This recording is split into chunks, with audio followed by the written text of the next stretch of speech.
We begin today with the news that an attorney who represents former government contractor Edward Snowden says she was detained and questioned by Heathrow Airport border force in London while going through customs. Jessalyn Radack was traveling along with former NSA whistleblower Thomas Drake to meet with Julian Assange at the Ecuadorian embassy in London. Yesterday, Radack tweeted after her experience saying, "I'm fine. Heathrow's border force was just trying to intimidate me. Who is Edward Snowden? Do you know him? Where is Bradley Manning?" To talk about what happened exactly, I was joined earlier by Jessalyn Radack herself from London, and I first asked her to tell me about what that experience was like. Yeah, I mean, everyone has to go through customs. I get that. And usually you get the same questions about where are you going, where are you staying, how many days will you be here, and that sort of thing. But I was directed to a specific booth at what is called Border Force, which is, I guess, a name they use for customs at Heathrow. And I was initially asked why I was there, and I said to see friends. And they said, who? And I said, well, the people in Sam Adams Associates, which is an American organization, which is usually the kind of answer that I give on the last 15 international trips I've been on. And then they wanted to know who was in that group. So I named some names. And then they did at one point, I mean, they did look at the passport enough to see that I had 2 Russian visas in there, and wanted to know why I had gone to Russia twice in the past 3 months. And I said that I had a client there, and they asked who, and I said that it was Edward Snowden. And this is where it got really weird, even weirder, I should say. They said, who is Edward Snowden? And that just felt very strange. And I want to ask you about that. A whistleblower and an asylee. Mm-hmm. That was extremely peculiar. I don't know. I mean, who on the... Yes, very peculiar. Who on the planet doesn't know who Edward Snowden is? But, I mean, my answer was just very factual. He's a whistleblower, and he's an asylee. And then after that, they asked me if I represented Bradley Manning. They brought up these names, not me. They asked if I represented Bradley Manning, and I said no.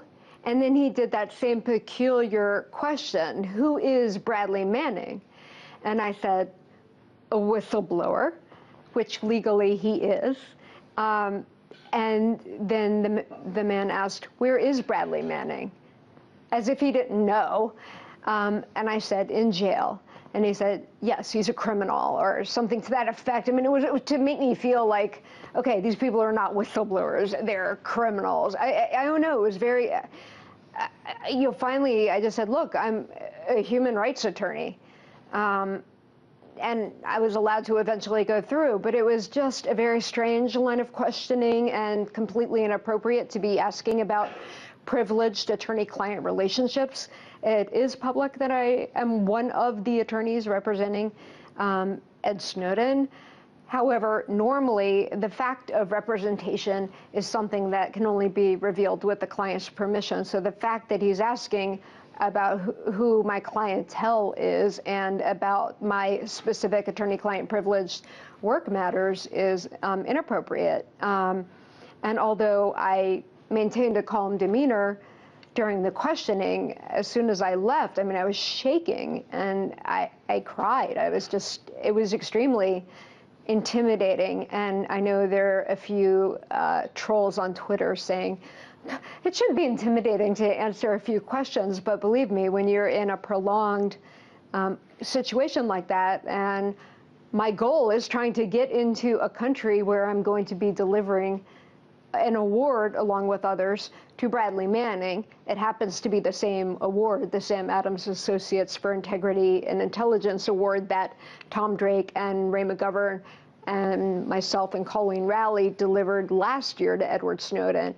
You know, I didn't want to be belligerent or talk back or be smart or clever or, argue in any kind of way, again, because I'm dependent upon this person to let me into the country. But again, I feel like there's a pattern that's developing of interrogating journalists and lawyers at borders, and that is unacceptable. And Jesselyn, as I understand it, NSA whistleblower Thomas Drake was traveling with you and was also going to the meeting at the Ecuadorian embassy, yet he wasn't exactly questioned in the way that you were. Any sense as to why you were singled out there? I have no idea. It seems like, because of the questions I was asked and why Tom was not singled out, based on the questions I was asked, I can only surmise it is because I am a representative, a legal advisor to Edward Snowden.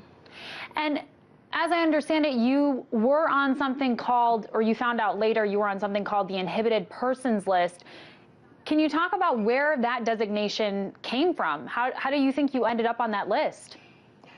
I don't know. I don't even know for sure that I am. Again, it's one of these things. Jen Robinson, another human rights attorney, was told that she was on the list, but she was facing difficulty leaving the country. They do have this inhibited persons list, but I don't know if that just means, kind of like it did in America, the equivalent of being on the selectee portion of the no-fly list, which I also had been for a number of years. Because I myself have been a whistleblower, but I've done my stint on, various watch lists, and in the past it was because I was a whistleblower, but now as an attorney, I really take umbrage at that because my relationships with my clients are privileged, and journalists who are being stopped at the borders, their relationships with their sources are privileged, and this kind of behavior coming in the Western Hemisphere from so-called democracies is a complete threat to a free and open press as well as a legitimate justice system. Absolutely. A very difficult experience to go through indeed. Jesselyn Radack, we appreciate you coming on, National Security and Human Rights Director at the Government Accountability Project. Thank you.